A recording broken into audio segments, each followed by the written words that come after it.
put on masks to rob a bank, and the boy in charge of receiving them did not panic at all, but even listened to music and got high. When he saw that his companions had one, he immediately lowered the handbrake. Once everyone was in the car, it was time for him to perform. The boy's name is Paul, and he's a top driver. Faced with the police in hot pursuit, he steered hard and used the caravan as cover to escape. Then a truck suddenly appeared and he made a cool drift to avoid it, and his companions were amazed by his maneuvers. But soon there were more police cars following and a barrier was set up ahead. Paul swerves into the opposite lane again and is able to escape from the police. Then they arrived at a designated spot, switched to another car and fled. Paul's parents died when he was a child and he was raised by his uncle. His main hobbies were racing and listening to music. When they got back to the headquarters, their boss, Carter, split the money equally. Carter was very discreet and never took part in the robberies himself, but only planned them from behind the scenes, arranging 3 people at random. Paul was mainly responsible for the pickup because he had stolen Carter's car 5 years ago and crushed it into scrap metal, causing damage to an important shipment inside. So he had been working as a chauffeur to pay off his debts for the past 5 years, but every time he completes a job,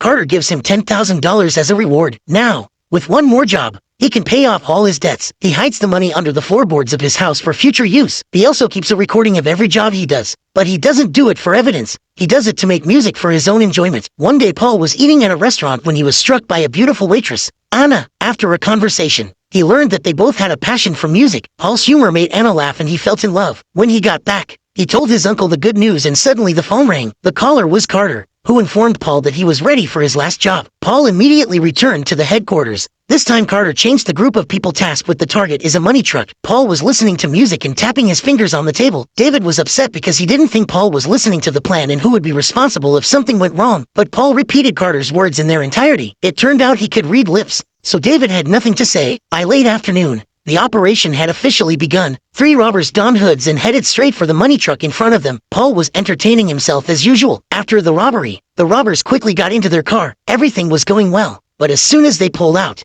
they were hit by a pickup truck. A plainclothes cop pulled out a gun and fired. Paul didn't wait to get away. He turned around in the same spot and knocked over the pursuing escort with his cart, but the pickup was blocked again. He swerved and drove the car up a slope, thus avoiding the pursuit. Then he pulled onto the highway, but the pickup followed him again, and David was so angry that he tried to shoot, but he was hit instead. He lost control of the car and drove into the bottom of the truck. Luckily, Paul was able to get the car out in time and broke through the guardrail and down the slope to the road below. The plainclothes policeman followed suit, but his driving skills were terrible, and the pickup truck rolled over, allowing Paul and the others to escape. After the last job, Carter kept his promise and gave him $10,000 to live his life the way he wanted to. Paul found Anna and told her he loved her. Anna already had a crush on him, and they got together. Then he got a job as a delivery boy and said goodbye to his old self. That day, he went on his first date with Anna and they went to a nice restaurant to enjoy the moment. But Carter found him again. Paul was afraid that Anna would find out about his past, so he followed her out. Carter wanted him to help him again because he couldn't find a better driver than Paul. Paul didn't want to say yes, but Carter threatened him with the lives of Anna and his uncle. In the end,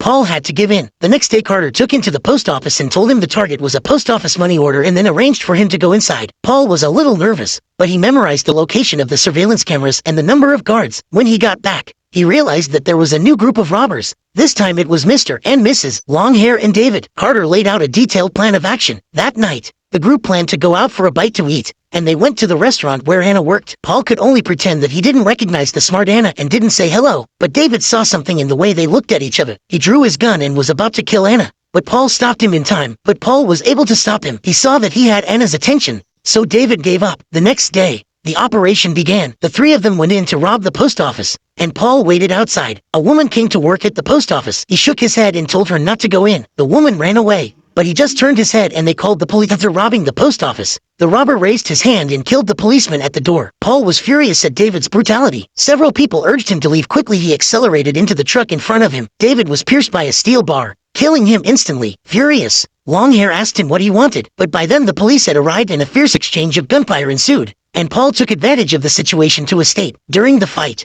Spear's wife was beaten to a pulp, so Spear took out his anger on the police. On the other hand, Paul returned home and took all the money he had saved over the years and stuffed it into his uncle's arms, then sent him to a nursing home. Then he went to the restaurant where Anna was working to take her away with him. He didn't realize that Shaggy was waiting again to make Paul feel the pain of losing the love of his life. Then a policeman appeared in the restaurant to use the restroom. While Shaggy was distracted, Paul shot him in the face and left with Anna. The 2 of them went to Carter's lair to exchange the money order for money and run. Although Carter had been using Paul, He didn't want to see him die. Just as Paul got the money and was about to leave, a police car suddenly drove up slowly and the person in the car was Longhair. Carter rushed to shoot, but Longhair killed him on the spot. Paul and Anna got into the car and ran away. Longhair wouldn't let him go so easily, but he forgot that Paul is a top driver. No matter how he cannot catch up with each other, but also accidentally crashed into a car. At the end of the story, Paul and Anna drove away to start a new life in another city, and that's the end of the movie.